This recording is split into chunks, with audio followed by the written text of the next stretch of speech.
The border region between Pakistan and Afghanistan is once again at the center of volatile developments, with heightened tensions, cross-border exchanges and fragile diplomacy defining the current situation. For much of recent history, the boundary between Pakistan-Afghanistan border has been porous and contested, both physically and politically, and recent events have shown how quickly this frontier can become a flashpoint. In recent weeks, a sharp escalation in violence marked by artillery fire, air strikes, border closures and diplomatic acrimony has raised concerns not only for the immediate region, but for broader South Asia stability.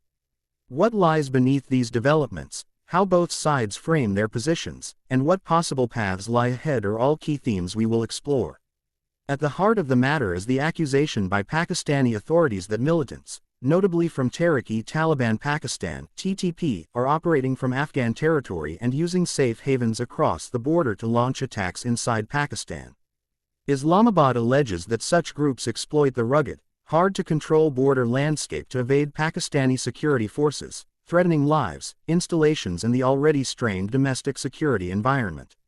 On its part, the Afghan side, now under the rule of the Islamic Emirate of Afghanistan in Kabul, denies harboring militants that seek to harm Pakistan, and insists that it too suffers from violence and instability along its border with Pakistan.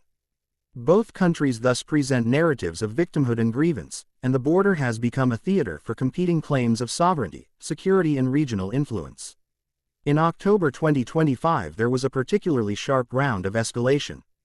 Afghanistan claimed to have killed 58 Pakistani soldiers and captured 25 military posts in retaliation to Pakistani strikes. Pakistan countered with significantly different casualty figures and asserted that it had destroyed a number of Afghan posts. On the 12th of October 2025, Pakistan closed its main border crossings with Afghanistan, including the important Turkam and Chaman border points, following armed exchanges in the Kuram area and other border districts. These closures not only reflect the security dimension of the dispute, but also have profound humanitarian, economic and political implications. The border regions are home to cross-border families, trade networks, transit traffic and informal economic systems. A sudden closure disrupts livelihoods and generates discontent. Economic disruption is a serious consequence of this border strain. The Turkam crossing alone is a vital trade artery linking landlocked Afghanistan to Pakistan and beyond. When this gate has been shut, thousands of trucks and vehicles become stranded. In February 2025, the crossing closed for nearly a month due to a dispute over a new Afghan border post, leaving more than 5,000 trucks stuck and Afghan traders losing hundreds of thousands of dollars a day. This underscores how the security dynamics on the frontier cannot be decoupled from economic and humanitarian realities. For ordinary people on both sides, the border is less about geopolitics and more about access to work, commerce, movement and daily life. Another dimension of the tension is diplomacy. While violence has surged, there has also been movement toward de-escalation efforts. On the 18th of October 2025, mediated talks in Doha between Pakistan and Afghanistan resulted in an immediate ceasefire agreement. Under the deal, Kabul purportedly committed to preventing militants from using Afghan soil to attack Pakistan, and both sides pledged to refrain from targeting each other's forces or civilians. Yet the ceasefire is widely regarded as fragile, partly because the Afghan Taliban's grip on many armed actors within Afghanistan is limited, and partly because trust between the two capitals is weak. Analysts caution that unless the underlying issues of territorial control, militant strongholds and border governance are addressed, the lull in fighting may not last. The old adage, "guns cooled, not silenced," seems apt here. At the same time, the geography of the border adds layers of complexity. The boundary between Pakistan and Afghanistan stretches for some 2,600 kilometers, much of it mountainous, remote, and historically challenging to control. This terrain has allowed insurgent or militant actors to exploit gaps in surveillance, security coordination and state presence. Further complicating things is the enduring legacy of the Durand Line Agreement, originally drawn in 1893, which divides the Pashtun tribal belt and is not recognized by successive Afghan governments as a legitimate international border. These overlapping historical, ethnic and geopolitical layers mean that the border is not simply a line on a map, but a lived space with porous boundaries, local loyalties, tribal networks and cross-border ties. From Pakistan's standpoint, Security forces often argue that militant groups based across the frontier launch attacks inside Pakistan and then retreat back into Afghan terrain where Pakistani authorities cannot follow without risking sovereignty violations or diplomatic fallout. Pakistan's military has launched cross-border air and drone strikes in recent years, citing self-defense and the need to root out sanctuaries. Conversely, the Afghan side claims that Pakistan violates its sovereignty by striking Afghan territory and that the Afghan government lacks resources or influence to fully control all armed actors operating from its western border regions. This reciprocal blame game reinforces a cycle of mistrust and militarized responses. The civilian dimension of this conflict cannot be overlooked. In the October 2025 clashes, for example, the UN mission in Afghanistan reported that at least 37 civilians were killed and over 425 wounded in several provinces due to cross-border violence. The border districts are fragile in terms of infrastructure, governance and access to services. When armies or militant groups clash, local populations often bear the brunt.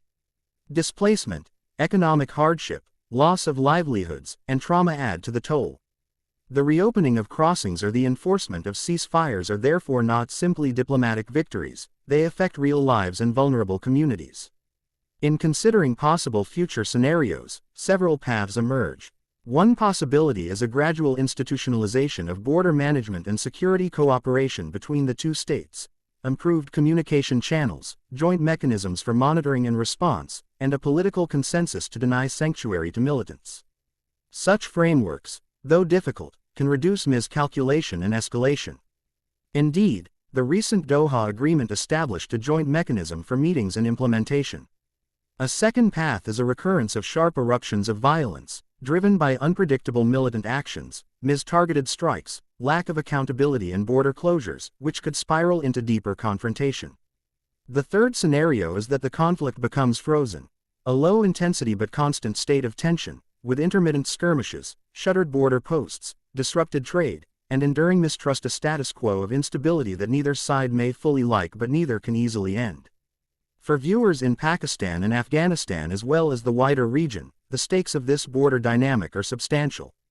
For Pakistan, the inability to control militant infiltration threatens internal security, investor confidence, and regional reputation. For Afghanistan, recurring clashes hamper reconstruction, economic revival, relationships with neighbors and the credibility of the Kabul administration. Regionally, the border conflict risks involving other actors, regional powers, transit trade corridors, refugee flows, and shifting alliances. In short, what starts as just a border dispute may have ripple effects across South Asia and beyond. So what can realistically change things? First, transparency and accurate information are critical. Both sides need to publish credible data on crossings, casualties, and militant movements rather than rely solely on competing narratives. Second, restoring, keeping open and protecting border crossings like Turkham and Chaman should be seen as part of the solution not only for trade and commerce but for confidence building between neighbors. Third, the focus should shift from reactive military responses to proactive community-centered border governance, investment in local infrastructure, tribal engagement, dispute resolution mechanisms and livelihoods along the frontier. If local residents trust that their border does not mean isolation or danger, but opportunity and connection, then the security narrative may gradually shift. Finally, regional and international actors, including mediators such as Qatar or Turkey, and organizations such as the United Nations Assistance Mission in Afghanistan, UNAMA, can play facilitative roles in supporting dialogue, monitoring, verification and humanitarian relief for border-affected populations. In conclusion, the current tension between Pakistan and Afghanistan at their shared border is a reminder that borders are never simple lines, they are zones of opportunity, friction and human reality. The latest flare-ups expose long-standing problems: militant sanctuaries, disputed sovereignty, economic interdependence, contested territory and local livelihood vulnerability. Yet they also point to pathways for transformation: ceasefire talks, joint dialogues, trade resumption, and community empowerment. Ultimately, the border will not be stabilized by bombs or posturing alone. It will require consistent political will, mutual respect, local-level investment and a recognition that the frontier belongs to the people who live it every day. As these developments unfold, We as observers, analysts and citizens have a responsibility to stay informed, to ask the tough questions, to amplify civilian voices and to push for solutions that go beyond short-term gains. Thank you for joining me on this deep dive. If you found this helpful, please like, share and subscribe for more updates on this and other geopolitical hotspots. If you like, I can prepare 2 or 3 different versions of this script with varying tones, for example a plain news-style version, a conversational version, and a dramatic version, so you can pick the style that suits your channel best. Would you like that?